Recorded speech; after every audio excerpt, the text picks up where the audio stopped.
Muy buenos días tengan todos ustedes. Nos da mucho gusto recibir en esta ocasión a nuestro ponente, el doctor Ricardo Aceves García. Esta es en esta sexta sesión del seminario Pensamiento Sistémico y Análisis de Sistemas. El doctor estudió Ingeniería Química en la Universidad Autónoma de Puebla y obtuvo la maestría y el doctorado en Investigación de Operaciones por parte de la UNAM. Es un entusiasta, líder de proyectos en el campo de transporte y de la investigación de operaciones, o también conocida como investigación operativa. Además de hacer optimizaciones, también conduce el laboratorio de CompuServe, ¿no? Bien, entonces, él es actualmente profesor investigador de tiempo completo en la Facultad de Ingeniería, en el posgrado, y sus principales líneas de investigación son optimización de procesos, transporte de redes, servicios de ubicación, localización de servicios y operaciones de servicios. En esta ocasión nos presenta el trabajo Hipergráficas, una estrategia para la solución de problemas complejos. Bienvenido, doctor. Adelante. Gracias, Pati. Buenos días. Buenos días. Pues miren, vamos a hablar hoy de un tema que a mí me gusta, porque son de esos temas raros que uno se va encontrando ahí en el camino y que funcionan además, ¿no? Y que son poco conocidos, sobre todo mucho menos aplicados, porque pues, todavía están en ese camino de ser algo atractivo para la solución de problemas, y que, bueno, pues uno trata de encontrarle también, de aportar su granito en este sentido. Y entonces, pues le llamamos hipergráficas y muchos de nosotros pues ya conocemos, hemos hablado de gráficas o de redes, en donde tenemos arcos y nodos. Esto es una generalización de esa idea, de ese concepto. Y vamos a ver cómo, y además, cómo lo podemos usar para resolver cierto tipo de problemas, ¿verdad? Que además que con redes, si bien es una estrategia bastante bonita y agradable para resolver cierto tipo de problemas, nos puede dejar mucha información fuera que con esta otra generalización la podemos tener a nuestra mano y para nuestro ayuda. ¿Sí? Entonces, bueno, pues vamos a empezar con esta parte. Perdón. ¿Qué vamos a ver? Mire, pues yo les he puesto ahí una agenda que vamos a ver una introducción para ver de qué se trata esto, cómo lo podemos interpretar, cómo lo podemos visualizar. Algo de complejidad, porque finalmente se trata de resolver ciertos problemas que no nos permiten otras herramientas, otras técnicas, otras metodologías, porque queda información fuera y que es información interesante que nos puede permitir tomar decisiones. Algunos conceptos teóricos de lo que es una hipergráfica, ¿verdad? Desde luego, algunos indicadores dentro de los conceptos teóricos, indicadores que son pues muy útiles para poder interpretar los resultados que obtenemos y algunas aplicaciones. Y desde luego, referencias para ver esto. ¿Sí? Entonces,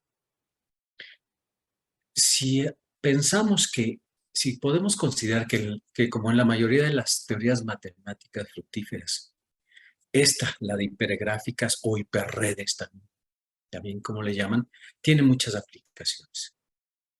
Con esta,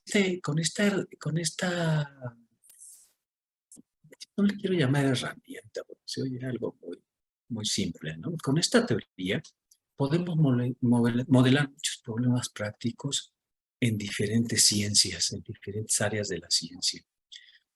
No tiene mucho que se ha empezado a manejar de manera aplicada, ¿sí? Pues pongámosle unos 20 años, 30 años máximo, ¿no? Y desde luego, pues generalmente permite modelar soluciones en las ciencias aplicadas.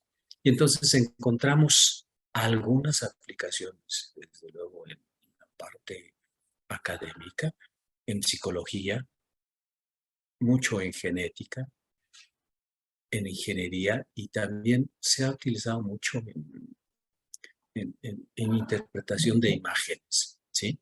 Y desde luego en otras actividades de las actividades humanas, como por ejemplo las redes sociales, ¿sí? Entonces, esta teoría de hipergráficas ha demostrado su poder, ¿verdad?, para entender problemas con una gran variedad de campos científicos. Además, se conoce que esta teoría de hipergráficas es una herramienta muy útil para resolver problemas de optimización, como son los de programación matemática, localización, asignación.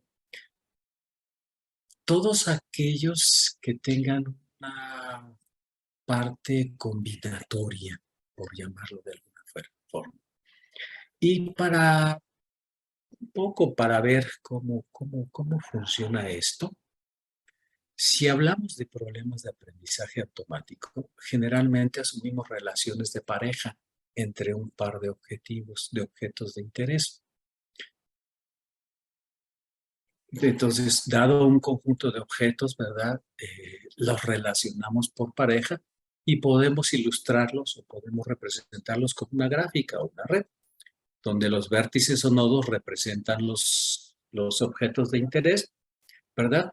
Los vértices cualesquiera, y que se unen con una relación mediante una arista o un arco. Sin embargo, existen también otros problemas dentro de la realidad donde quisiéramos representar un conjunto de objetos con relaciones complejas mediante un grafo no dirigido o dirigido. Y para este tipo de problemas, con ese tipo de relaciones complejas, pues no es suficiente, porque mucha información queda fuera, ¿sí? Entonces, para ilustrar este concepto o este punto de vista, consideremos un problema de agrupación para una colección de artículos científicos de diferentes tópicos o temas. Entonces, dado un artículo, supongamos que la única información que tenemos es quién lo ha escrito. Y con eso podemos construir una red o un grafo no dirigido en el que los dos vértices estarán unidos por un arco. Si al menos un autor común en los artículos, ¿verdad? Si al menos existe un autor común entre los artículos. Y entonces podemos aplicar un enfoque de agrupamiento basado en una red o en una gráfica no dirigida.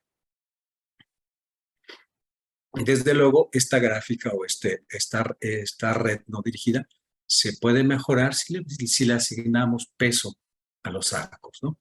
Y en este caso, el peso sería igual al número de autores que son comunes al artículo, que están en común, comúnmente relacionados. Esta forma de representar o de resolver o de agrupar, ¿verdad? Por ejemplo, autores con artículos o con temas, pues parece de manera natural muy buena, ¿no? Pero dentro de su representación gráfica perdemos información sobre la misma persona si éste ha escrito 3 o más artículos, ¿verdad?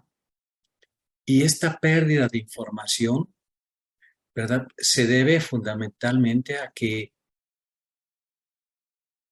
generalmente escriben sobre el mismo tema y entonces muchas veces no es posible poderlos agrupar porque ya lo tenemos indicado como un nodo y unido con un artículo. Entonces, no podemos utilizar desde este punto de vista digamos, con un arco agrupar a varios nodos, sino aquí, desde el punto de vista de redes, solamente nuestra, digamos, unión va de un nodo a un nodo. Es lo que nos representa una red.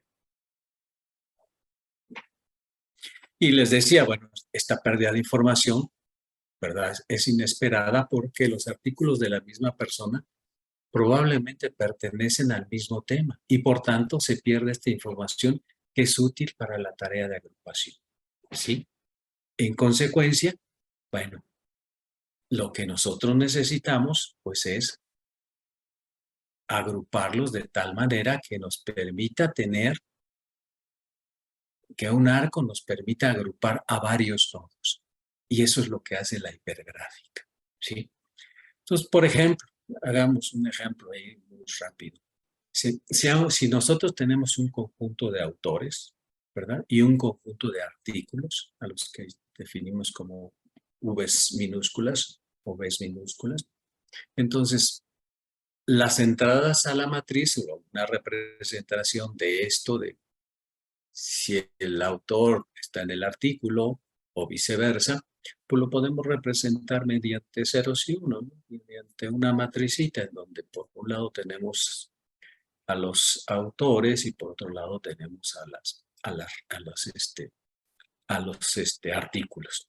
Entonces, con un gráfico normal, con una red normal, solamente podemos unir dos artículos con un mismo autor, ¿sí?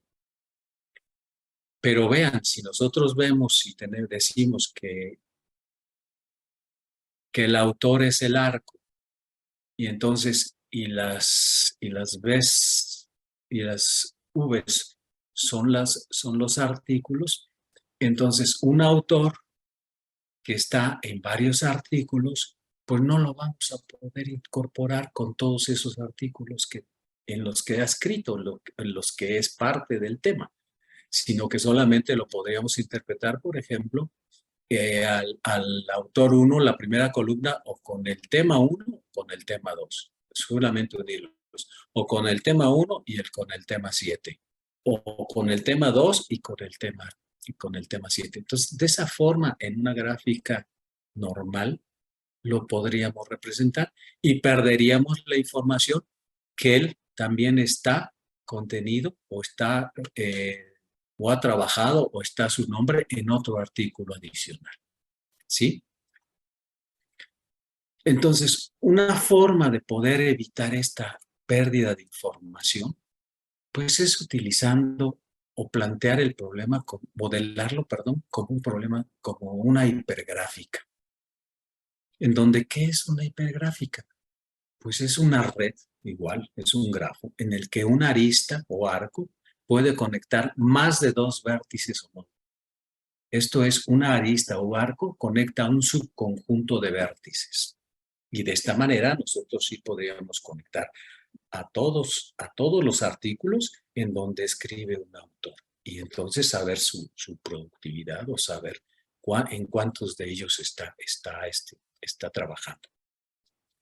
Entonces, para el problema, por ejemplo, para el problema de agrupación de artículos que hemos mencionado, pues es bastante sencillo construir una hipergráfica en la cual los vértices pues van a representar los artículos y los arcos los autores, en donde cada arco contiene a todos los artículos por su correspondiente autor. Y entonces, con esta visión de hipergráfica, entonces sí captamos toda esta información que tenemos. Y les pongo el ejemplo de, por ejemplo, medicamentos y enfermedades. Entonces, si por un lado tenemos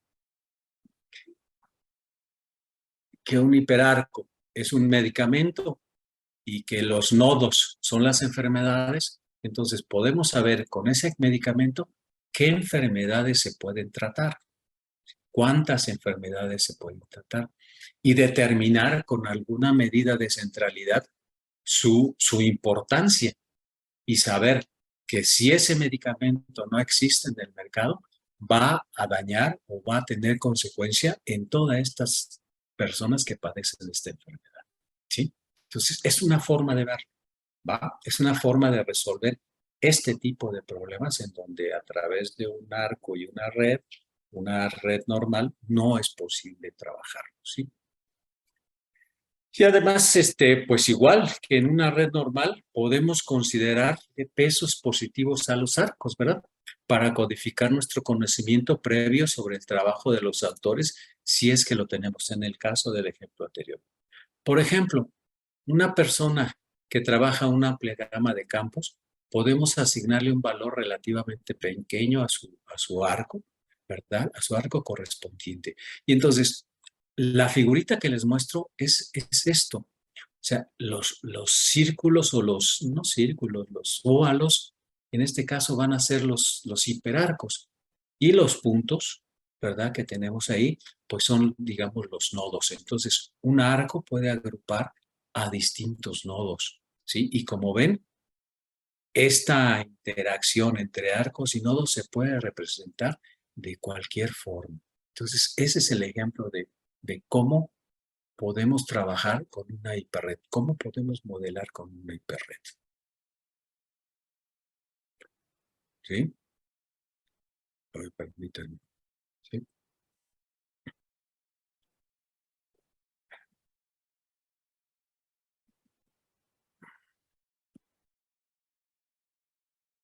Uy, ok, déjenme ver. Esta cosa.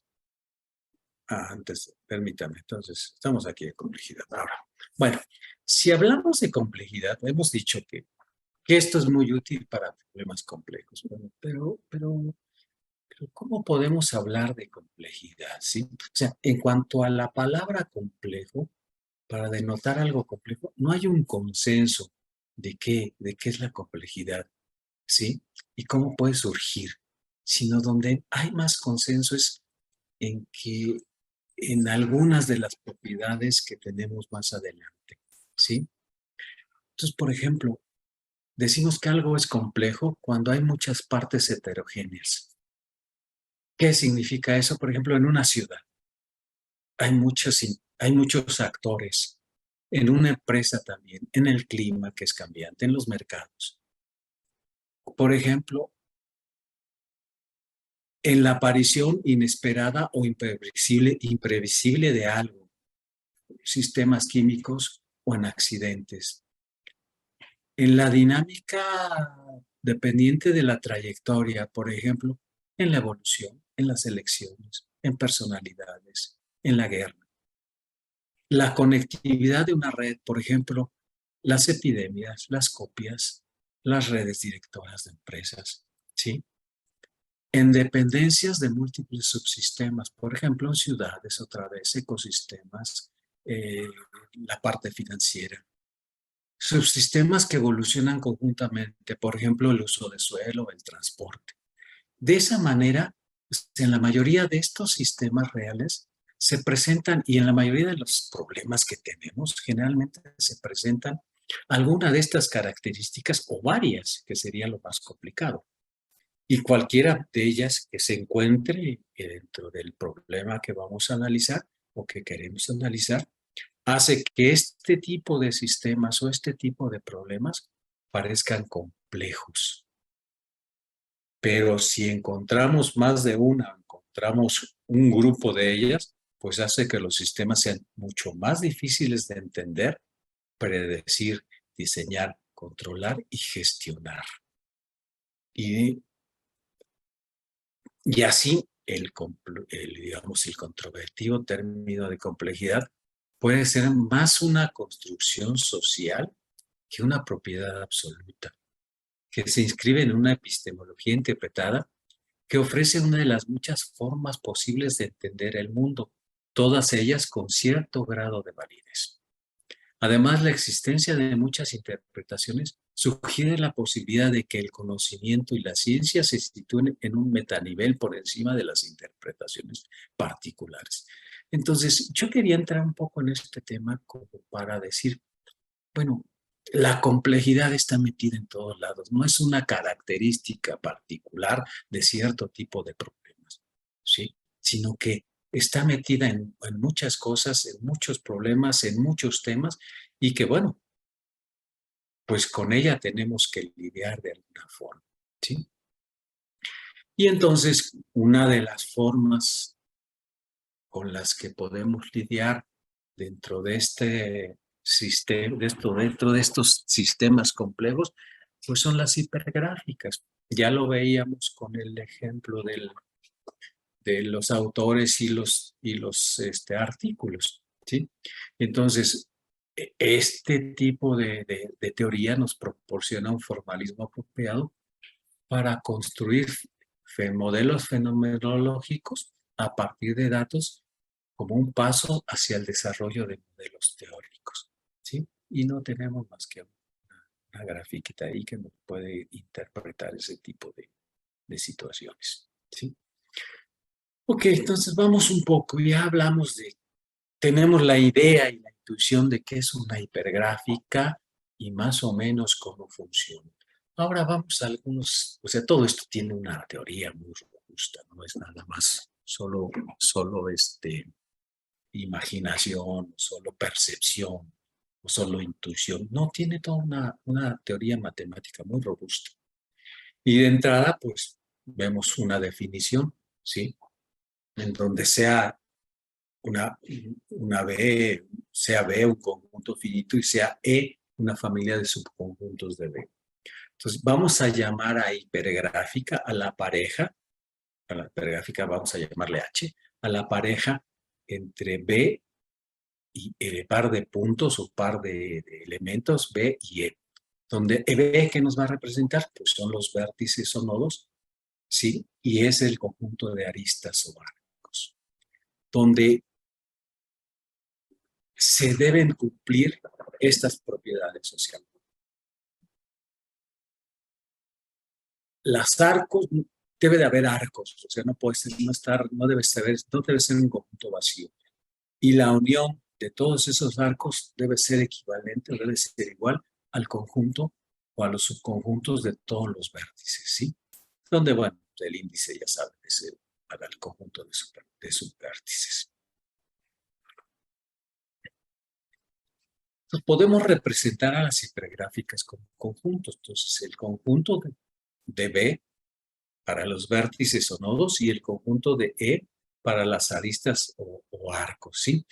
Visualmente, los arcos de una hipergráfica se van a representar como una curva cerrada, como lo ven en la figurita. Y dentro de estas curvas van a encontrar los vértices que contiene el arco. Les decía, como les platicaba, con el ejemplo de los medicamentos y las enfermedades. Ahora podríamos plantearlo al revés, que el hiperarco o la curva cerrada sea la enfermedad y los nodos sean los medicamentos. Entonces, esa enfermedad, ¿con qué medicamentos se puede tratar? ¿Sí? Y entonces ahí ya podemos hacer esa interrelación en donde ya no va nada más una enfermedad con un medicamento, sino que existe una gama de posibilidades con la cual podemos resolver esta situación que se está presentando. Desde luego, pues si tienen ciertas propiedades, ¿sí? Entonces, si nosotros consideramos y definimos una gráfica como lo hemos visto como un par de conjuntos, nodos y arcos, ¿sí?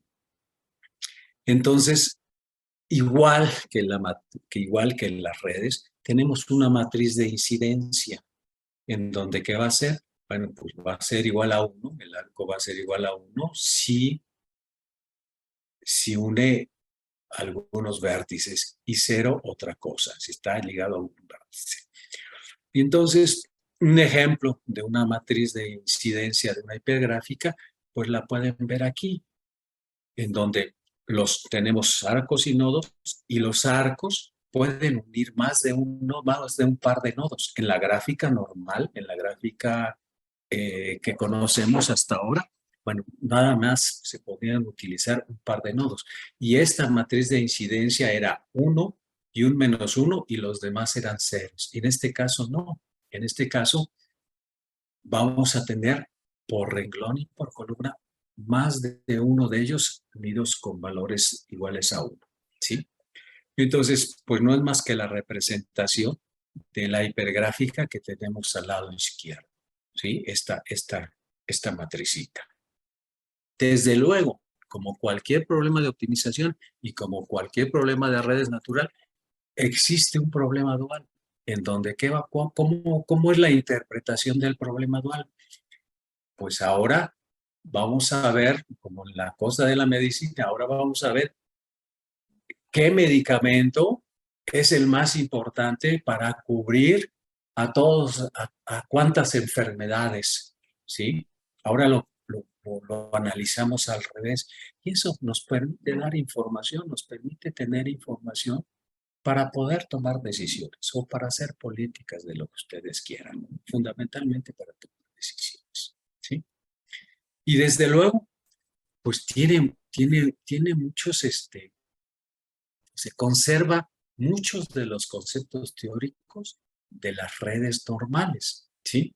Y desde luego, otro concepto importantísimo dentro de redes es la matriz de adyacencia, la matriz de nodos que llamamos, ¿sí? Donde que esta, por su definición, no es más que una matriz cuadrada con renglones y columnas definidas por los vértices de la hipergráfica. Y para los vértices, ¿verdad? Y para todos los vértices X, Y, B, tal que la matriz, la diagonal principal sea igual a 0, ¿sí? Algo interesante que pasa con esta matriz de adyacencia es que si nosotros la elevamos exponencialmente o la multiplicamos por sí mismo una cierta cantidad de veces hasta que ya no haya cambio, nos va a permitir, en las redes normales, nos permitía tener cuáles eran los nodos más importantes o los más robustos. Y que si esos nodos los cancelábamos en una red normal, se perdía la red, ¿sí? Entonces, igual sucede aquí. O sea, con ese tipo con este tipo de razonamiento, podemos traerlo al concepto de hiperredes y entonces ver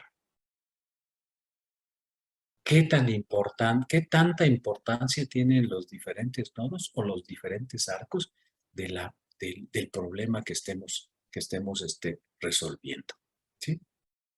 Bueno, pues no es solo es la matriz de adyacencia, que les digo que ya sus valores ya no son 0 y 1, sino cambian, son mayores de 1 o 0.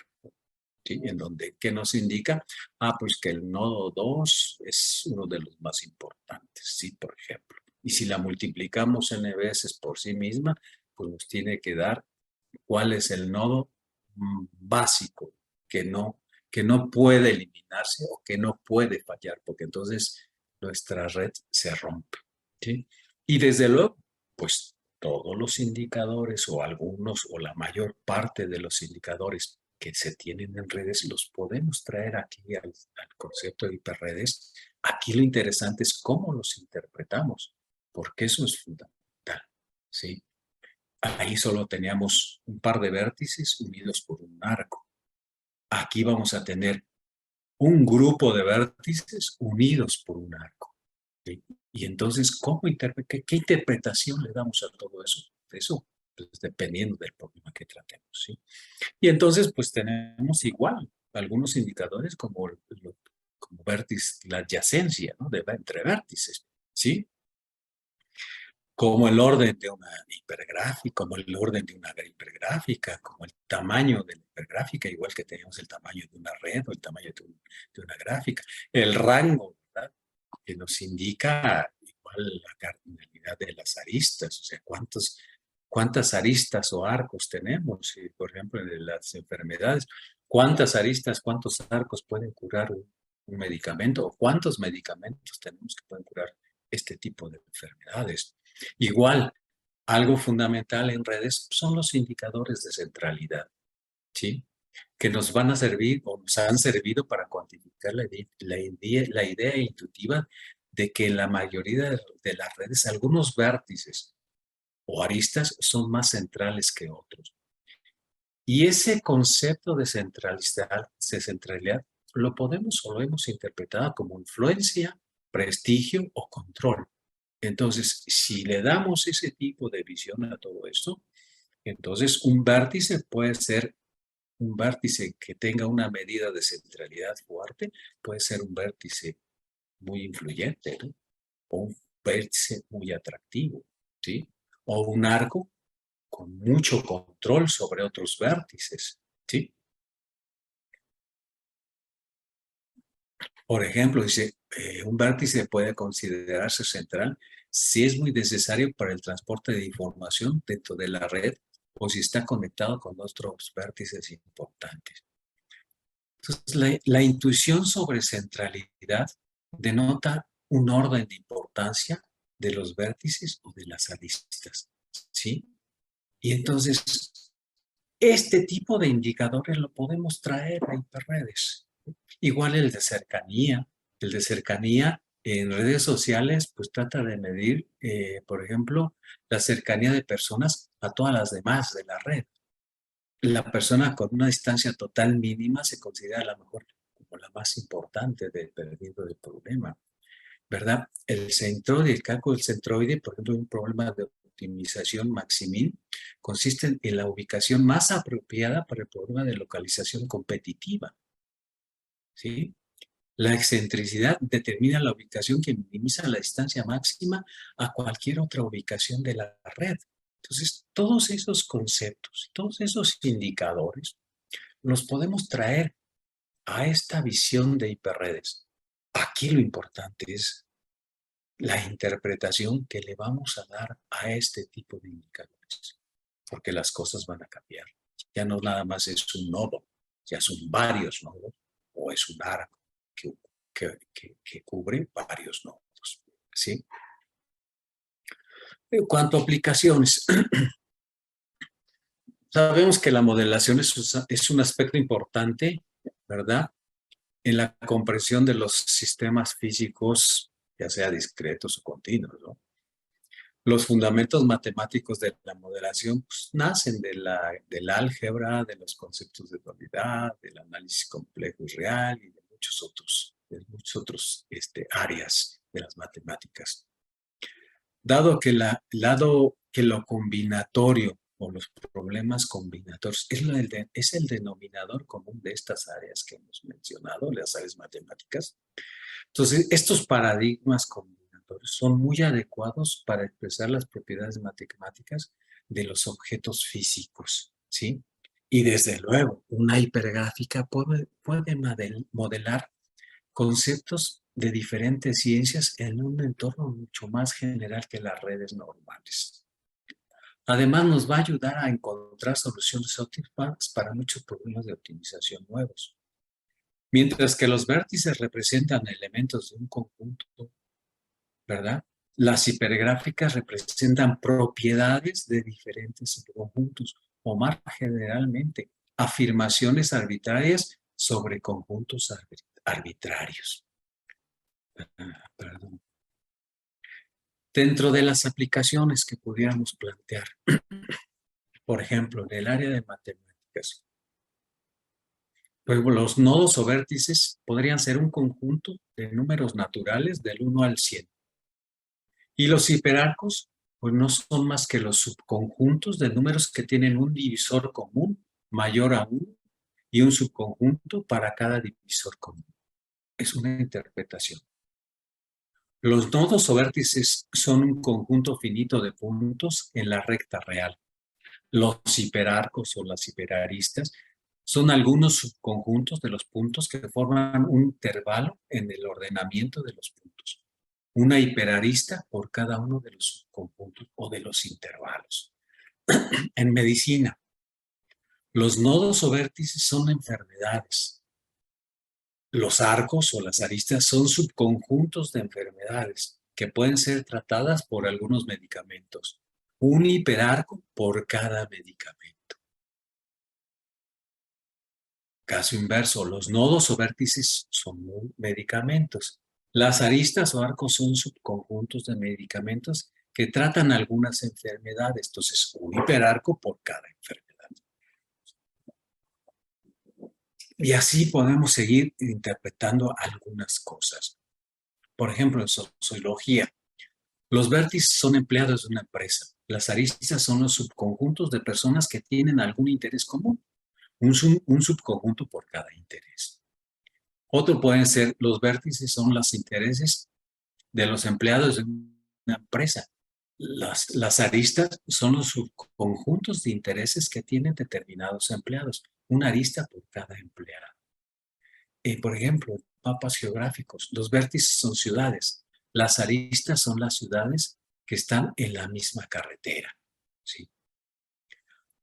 Otro ejemplo, los vértices son cruces de calles en el mapa de la ciudad. Las aristas son los subconjuntos correspondientes a las rutas de autobús. Una arista por cada ruta de autobús. En informática, los nodos o vértices son computadoras en una red. Los arcos son los subconjuntos de computadoras con dispositivos de diferentes fabricantes. Por ejemplo, los Dell o los HP. Y un subconjunto por cada por cada fabricante o por cada marca. Entonces, vean la cantidad de aplicaciones que tiene todo esto, o sea, las posibilidades con las cuales nosotros podemos trabajar en este tipo de cosas. Y desde luego, bueno, pues hay referencias, no hay muchas, ¿eh? Porque esto se está abriendo no hace mucho, y ya saben que una cosa es el desarrollo teórico y después cómo ese desarrollo teórico se puede aplicar, se puede interpretar en la realidad para resolver cierto tipo de problemas. Les planteo un par de situaciones, un par de temas que ya se desarrollaron aquí en el posgrado. Uno de maestría, un compañero de maestría. Eh, por ejemplo, él trabajaba en una empresa de apuestas, ¿sí? Y entonces el modelo para cierto tipo de apuestas lo modeló con estas hipergráficas. A tal grado que resultó tan bueno, pues que le han comprado su modelo, una de las empresas. ¿Por qué? Porque lo estuvo probando y lo estuvo probando de tal manera que le prohibieron que siguiera apostando las casas de apuestas. Se lo prohibieron así literalmente, porque ya les estaba ganando demasiado. ¿Sí? Entonces le prohibieron que siguiera jugando y le compraron su programa o su modelado. ¿Sí? Entonces, eso es interesante, ¿no? Para ver cómo se puede trabajar con este tipo de enfoque, con este tipo de teoría, para resolver problemas que son complejos, porque en esas casas de apuestas, pues ya saben que los, los, los diferentes torneos de fútbol americano, de todo lo que sea, de fútbol soccer, y la forma de apostar, pues tiene muchas variantes. Entonces, todo eso lo modelo con hipergráficas. Y por ahí está la tesis, está interesante. Y vamos, ¿qué hacía? Pues les estaba ganando a las casas de apuestas. Y entonces, chin, le prohibieron así a tal grado directamente de amenazarlo y le compraron su modelo para, para que ellos pudieran desarrollar algo más para su beneficio, ¿no? Estas casas de apuestas.